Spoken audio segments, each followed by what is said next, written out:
مولانا توصیف رضا جیلانی کی یہ تقریر ہے، دل کی دنیا بدل جائے گی۔ میں چاہتا ہوں کہ میں نے تو سن لی، آپ کو بھی سناؤں۔ بہت ہی عمدہ، بہت ہی اچھا بیان ہے، درد بھرا بیان، دل کو تھام کر کے سننا۔ چلیے میں اب ویڈیو کو شروع کرنے والے ہیں۔ فرماتے ہیں کہ میں ایک قبرستان سے گزرا، میں نے ایک قبر کھودنے والے کو دیکھا کہ وہ اللہ تعالیٰ کا ورد کر رہا تھا، لیکن اس سے پہلے لوگوں نے اسے دیکھا کہ وہ نشہ کرتا تھا، شراب پیتا تھا، کبھی نالیوں میں پڑا ہے تو کبھی قبر کھود کے قبرستان میں کہیں گرا ہوا ہے، کہیں کسی قبر میں لیٹا ہوا ہے۔ لیکن اس دن جب میں گزرا تو میں نے اسے دیکھا کہ وہ اللہ تعالیٰ کا ورد کر رہا تھا، اللہ اللہ کر رہا تھا۔ میں نے اسے اپنے قریب بلایا، میں نے کہا ادھر آ، ذرا ایک مجھے بات بتا کہ ابھی تک تو نشہ کرتا تھا اور اتنی جلدی تیرے اندر یہ تبدیلی کیسے آئی؟ آج اللہ تعالیٰ کا ورد کر رہا ہے۔ تو وہ کہنے لگا حضور، میں ایک بات سے میں نے سبق حاصل کر لیا اور میں اللہ تعالیٰ کا فرما بردار بندہ بن گیا، اور اتنا سچا، اتنا پکا کہ اب میری ایک ٹائم کی بھی نماز نہیں چھوٹتی۔ مسلم بن عقیل فرماتے ہیں وہ ایسا کون سا واقعہ تیرے ساتھ پیش آیا کہ جو تو اتنا سچا پکا اللہ تعالیٰ کا فرما بردار بندہ بن گیا، نمازی بن گیا اور اللہ تعالیٰ کا ورد کر رہا ہے؟ وہ کہنے لگا حضور، ایک مرتبہ میں قبر کھود رہا تھا اور میں نے 3 قبریں کھودیں۔ 3 قبروں کو کھودنے کے بعد میں آرام کرنے لگا۔ اتنی دیر میں میں نے دیکھا کہ فرشتوں کی ٹولی اتری، فرشتے زمین پر آئے اور قبروں کے پاس کھڑے ہو گئے۔ ان میں جو ایک ہیڈ فرشتہ تھا، جو بڑا فرشتہ تھا عہدے میں، تو اس کے ہاتھ میں رجسٹر تھا اور وہ اور فرشتوں کو بتا رہا تھا کہ یہ جو قبر ہے پہلی والی، یہ ایک اللہ تعالیٰ کے نیک بندے کی قبر ہے، اور اس قبر کو نیچے سے 12 کوس لمبی کر دینا، ایسی کر دینا کہ اس میں جو مردہ دفن ہو اس کو کوئی تکلیف نہ ہو، یہ اللہ تعالیٰ کا نیک بندہ اس میں آئے گا۔ پھر کہا دوسری قبر کے پاس جب وہ گئے تو ان میں سے وہی فرشتوں کا سردار ہیڈ فرشتہ بولا کہ یہ جو قبر ہے اس میں اللہ تعالیٰ کا نیک بندہ آئے گا، اس کو 40 کوس تک پھیلا دینا، نیچے سے 40 کوس تک اس کو لمبا کر دینا۔ اتنا کہنے کے بعد وہ آگے بڑھ گئے۔ دوسری قبر میں جب گئے، دوسری قبر کے پاس جب گئے تو وہ فرشتہ بولا کہ یہ جو قبر ہے یہ اللہ تعالیٰ کے نافرمان بندے کی قبر ہے اور یہ گناہگار بندے کی قبر ہے، اور اس میں عذاب ہونا ہے، اور اس قبر کو اتنا ملا دو، اتنا ملا دو کہ اس مردے کی ایک پسلی ادھر آ جائے اور ادھر کی پسلی ادھر آ جائے، اس پہ عذاب ہونا ہے اللہ تعالیٰ کا۔ جب میں نے یہ سنا، حیران کہ یہ معاملہ کیا ہے، پھر میں تھوڑی دیر بیٹھا رہا۔ میں نے دیکھا کہ ایک جنازہ آ رہا ہے، اس کے ساتھ صرف 7 لوگ ہیں، 7 لوگ ایک جنازے کو لا رہے ہیں۔ جب 7 لوگ ایک جنازے کو لا کر انہوں نے پہلی قبر میں دفن کر دیا، اور دفن کرنے کے بعد جانے لگے تو میں نے ایک کا ہاتھ پکڑ لیا۔ میں نے کہا بھائی ذرا یہ تو بتاؤ، کیا یہ آپ کا رشتہ دار ہے؟ اس نے کہا نہیں، یہ میرا رشتہ دار نہیں ہے۔ کہا پھر کوئی جان پہچان کا ہے؟ کہا یہ ہمارے محلے کا بہت غریب انسان تھا، بہت ہی غریب تھا، لوگ اس کو اپنے گھر نہیں بلاتے تھے، اس کو کوئی دعوت میں بھی نہیں لے جاتا تھا، اگر کوئی دعوت ہوتی تھی اس کو کوئی نہیں پوچھتا تھا، اور لیکن جب سب امیر سو جاتے تھے، جب سب امیروں کے محل بند ہو جاتے تھے تو یہ غریب انسان اس کے ٹوٹے ہوئے چھپر سے اللہ اکبر کی اذان کی صدا بلند ہوتی تھی۔ یہ نیک بندہ تھا اللہ تعالیٰ کا۔ کا مبارک ہو، تم نے نیک بندے کو قبر میں دفن کیا ہے، یہ جنتی ہے، اس کو جنت کی بشارت مل گئی ہے۔ میں نے خود ابھی فرشتوں کے منہ سنا ہے۔ وہ لوگ خوش ہو کے چلے گئے۔ پھر کہا میں بیٹھا رہا، پھر میں انتظار کرنے لگا کہ اب دوسرا جنازہ کون سا آنے والا ہے۔ جب دوسرا جنازہ آیا تو اس جنازے میں فقط 4 لوگ ایک جنازے کے ساتھ آئے۔ آنے کے بعد انہوں نے اس جنازے کو دفن کیا۔ دفن کرنے کے بعد وہ جانے لگے۔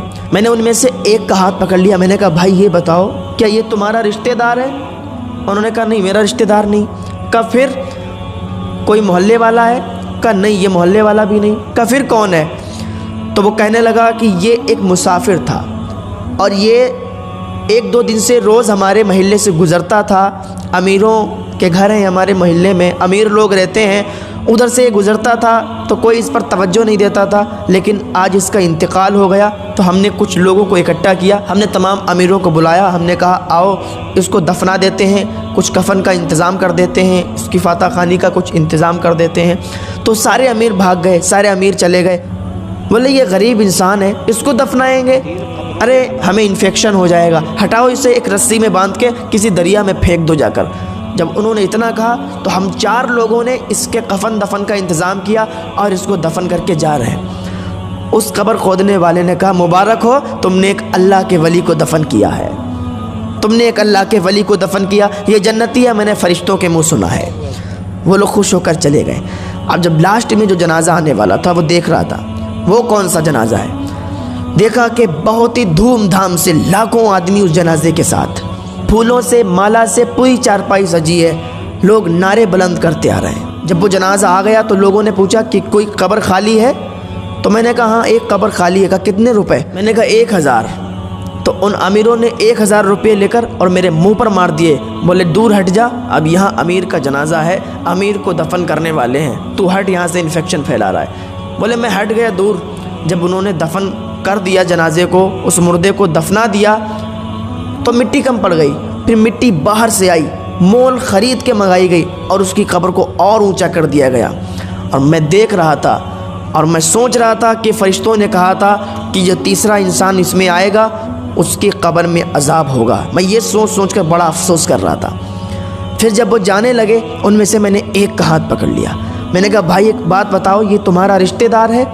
اس نے کہا نہیں رشتہ۔ اب ایک بات سنیے، جب آدمی غریب ہوتا ہے، جب انسان غریب ہوتا ہے تو اس کے رشتہ دار بھی اسے بھول جاتے ہیں، اور جب انسان مالدار ہو جاتا ہے تو جو رشتہ دار نہیں بھی ہوتے ہیں وہ بھی کہنے لگتے ہیں کہ ہم تمہارے رشتہ دار ہیں۔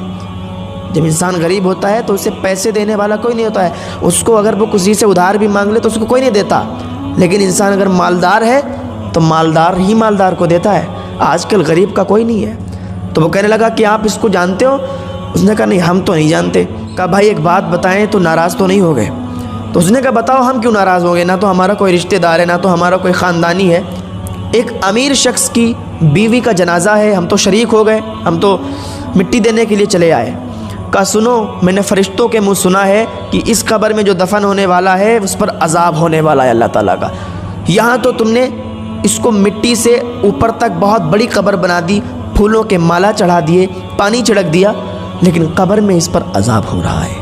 اس قبر کھودنے والے نے کہا یہ بتاؤ اس کے معاملات کیا تھے، کون سی ایسی وجہ تھی کہ جس کی وجہ سے آج یہ قبر میں عذاب کی مستحق ہے، آج اس کی قبر میں عذاب ہو رہا ہے؟ تو وہ کہنے لگا بھائی بات یہ ہے کہ یہ سب سے امیر، شہر کے سب سے امیر کی بیوی تھی، محلے کی غریب بچیاں اس کے دروازے پر اگر آتی تھیں اور کہتی تھیں کہ چلو آج ہم نے حضور کی محفل سجائی ہے، آج ہم نے ظہر کے بعد یا عصر کے بعد ہم نے حضور کی محفل سجائی ہے، چلیے ہمارے گھر، آپ امیر گھر کی بہو ہیں، آپ ہمارے گھر آئیں گی، ہماری عزت میں اور 4 چاند لگ جائیں گے۔ تو یہ کہا کرتی تھی، تھپڑ مار کے کہا کرتی تھی کہ نکل جاؤ، ہم تمہارے گھر پہ آئیں گے، ہم اتنے امیر ہیں، تمہارے گھر پہ جا کر ہم انفیکشن ہمیں ہو جائے گا، ہمیں یہ ہو جائے گا وہ ہو جائے گا۔ تو وہ غریب بچیاں مایوس ہو کر واپس لوٹ جایا کرتی تھیں۔ جب یہ بازار جاتی تھی تو اچھے لباس میں بال کھول کر بازار میں جاتی تھی، جب کوئی نیا لباس آتا تھا، نیا کپڑا آتا تھا، سب سے پہلے خرید کر بازار میں لوگوں کو دکھایا کرتی تھی۔ کوئی نئی چپل آتی تھی، سب سے پہلے خرید کے غریبوں کے سامنے دکھاتی تھی کہ ہم نے یہ پہنا، ہم نے یہ کیا، ہم اتنے امیر ہیں، اپنی امیری کو لوگوں کے سامنے ظاہر کرتی تھی، لیکن اس کو یہ نہیں معلوم کہ غریبوں پر اس کا کیا اثر پڑتا تھا، اور اس کی یہی حرکت تھی۔ اور ایک بات سن لیں، ایک عورت 4 مردوں کو جہنم میں لے کر جائے گی۔ ایک بات کان کھول کر سن لیں، ایک عورت 4 مردوں کو جہنم میں لے کر جائے گی۔ اب آپ کا سوال ہوگا کہ وہ کیسے؟ تو سنو، ایک عورت سب سے پہلے جب عورت گناہگار ہوگی تو وہ 4 مردوں کو گنائے گی اور 4 مردوں کو وہاں سزا دلوائے گی۔ تو وہ کہے گی، سب سے پہلے اپنے باپ کو بلائے گی، سب سے پہلے اس کے باپ کو بلایا جائے گا، پوچھا جائے گا کہ تم نے اس کو کیوں نہیں منع کیا؟ جب یہ بالوں کو کھول کر آوارہ کی طرح پھرتی تھی، گھومتی تھی، گلی محلوں میں سب کے گھروں پہ جایا کرتی تھی، راستوں میں موبائل پر بات کرتے ہوئے ادھر سے ادھر جب گناہ کا کام کرتی تھی، تو تم نے کیوں نہیں روکا؟